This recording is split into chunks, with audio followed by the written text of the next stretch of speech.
But to be honest, I feel the same way about the Cowboys, and they're kind of even. So always go with the home team if you want to play it safe. Cowboys by 3. Cowboys by 3. Right. Okay, one's got 4, one's got 3. I'm going to go Cowboys win on a safety then. Cowboys by 2. Wild goes Price is Right rules. Cowboys by 2. Except in Price is Right, you go $1 over. You put so You win much under. into You win these picks. $1 under. Make sure that you get your Price picks is Right, you go in $1 before over. kickoff on Sunday, okay? For your chance to win $100,000 of Jerry Bradshaw's money. For much more I'm wrong. on stories, scores, and so much Sorry, else. Please listen to me and not these guys. You can go to the Fox Sports app. I was wrong. Did we get all that? Well, Did we get $1. everyone happy with all the information that's been doled out? Okay, Sorry, Jen. let us move on. Back to our top story this morning. Are you really sorry? Are you really sorry?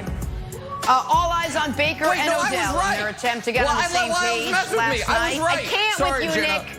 I can't. Sorry, Jenna, I was right. Because I don't you think go you're $1 sorry. over the highest bid.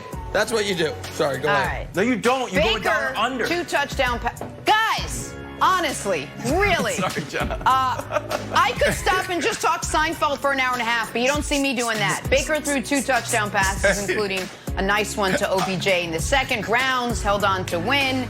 Here is Baker Mayfield after the game. What can this win do for you guys as a team? It builds an enormous amount of confidence, with us not having the extended week to prepare, just to come out here and execute whatever's called. You go out there and do your job and trust in that system, that there's going to be holes. If you establish that run game like I keep hitting on and taking care of the ball, then you're going to have success. So I think that's going to build confidence for us, and us playing complementary football with the defense. That's the scary part, is if we start clicking and keep getting better, it is going to be a fun ride. Losing isn't very fun. This might be the only time in my sporting career that I've lost 2 games in a row. Doesn't feel very good. I know the guys in there are hurting. We're going to come back to work tomorrow and try to get this thing right. Losing is unacceptable to me, to everybody in there, to Coach Taylor, to everybody in this organization. So we're just going to have to get it fixed. What an epic humble brag, Jenna. By him. What an epic humble brag. Might be the first time in my life I've ever lost 2 in a row. I mean, I'd have to check. That was great. That was great by Joey B. I loved it. No, he's taking it on the shoulder. It's responsible for everyone in that locker room. We bring Michael Vick back in. Mike, what did we learn from the Browns in their win last night over the Bengals? Well, we learned that they got the talent to win games, and it was the Cincinnati Bengals, a team who, they don't wow you on defense. They do a good job on offense in terms of methodically moving the ball down the field, but those are the games that you got to go win. To me, it was a statement game for the Cleveland Browns. I think they came out and they established the run game, which took a lot of pressure off Baker Mayfield, and he didn't have to go out and throw the ball 55 times and be perfect or extraordinary to will his team to win. Everything was kind of clicking. And when I looked at this team last night, I'm looking at the duo of running backs, the duo at receiver. I'm looking at the defense, and I see good corners in Denzel Ward and a decent defensive line.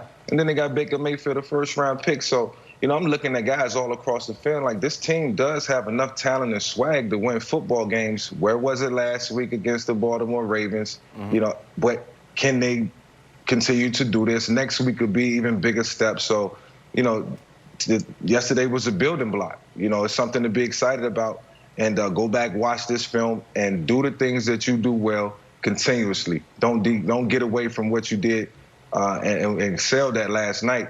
Learn from this, continue to build from it. It seems like the guys have confidence and use it moving forward.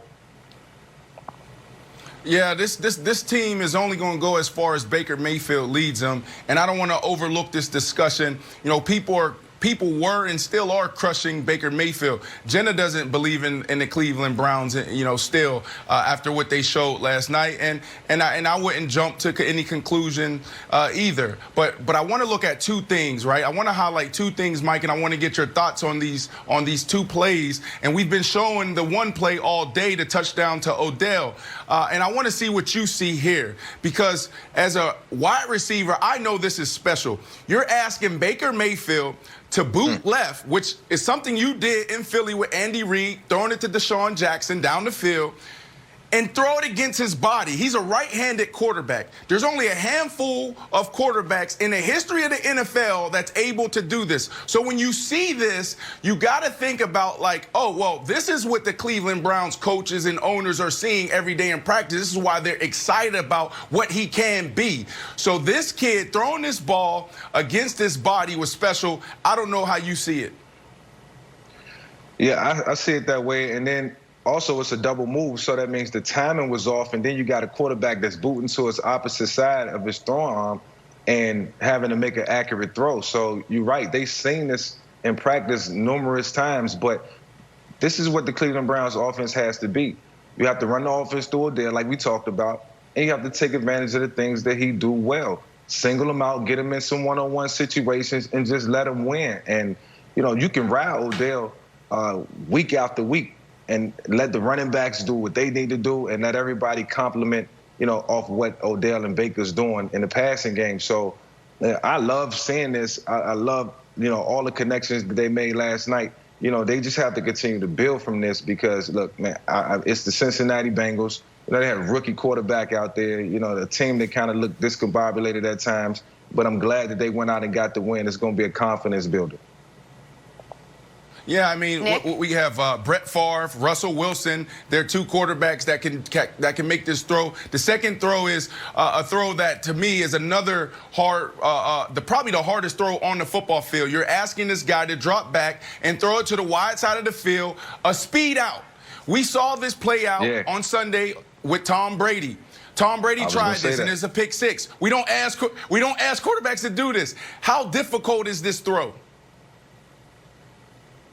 We had this play when I was with the Philadelphia Eagles. We used to call it 49, and I used to have to make that same throw to D-Jack. And let me tell you, this is probably one of the hardest throws in football to make. I promise you.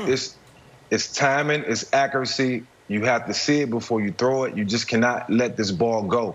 And then you just don't know what the corner's going to do. So when I seen this throw last night and when they showed it from that angle, I knew Baker Mayfield was locked in. I knew he was in for a good night. Yes. And this was early on in the game. So, yes, one of the tougher throws in football, and Baker made two of the hardest throws last night look easy. Yeah, so, Nick, man, I know a lot of people are talking about killing Baker, but to me, this is a cornerstone of your franchise. Well, listen, I agree with you, Brandon, but the captain and co-captain of, Team Kill Baker, that ship, that's Colin Cowherd and Jenna Wolfe, two of my dear friends. So let me look into the crystal ball and predict a bit of what we're going to see from, so the argument against Baker, even after last night, is, okay, you always do this to the Bengals. You're 4-1 with a 102 passer rating in your career against the Bengals. You're 9-17 with an 82 rating against the rest of the NFL. It's a fair point. The other issue that I think Jenna, brought up before the show is, isn't this what happened last year? Last year, week 1, they get annihilated. Week 2, they're on national television. If you remember, against the woeful Jets, Odell had the monster play down the field. They get to 1-1, and they end up stinking anyway. And so I do understand, folks, that I have been hesitant to believe in the Browns, saying I need more than a win over the Bengals. I get that. But you can only play who you play. And if they had lost to the Bengals, we would be annihilating them. And I do think they showed some really good things. I think Stefanski showed that he understands the weaknesses of his opponent, and he won't be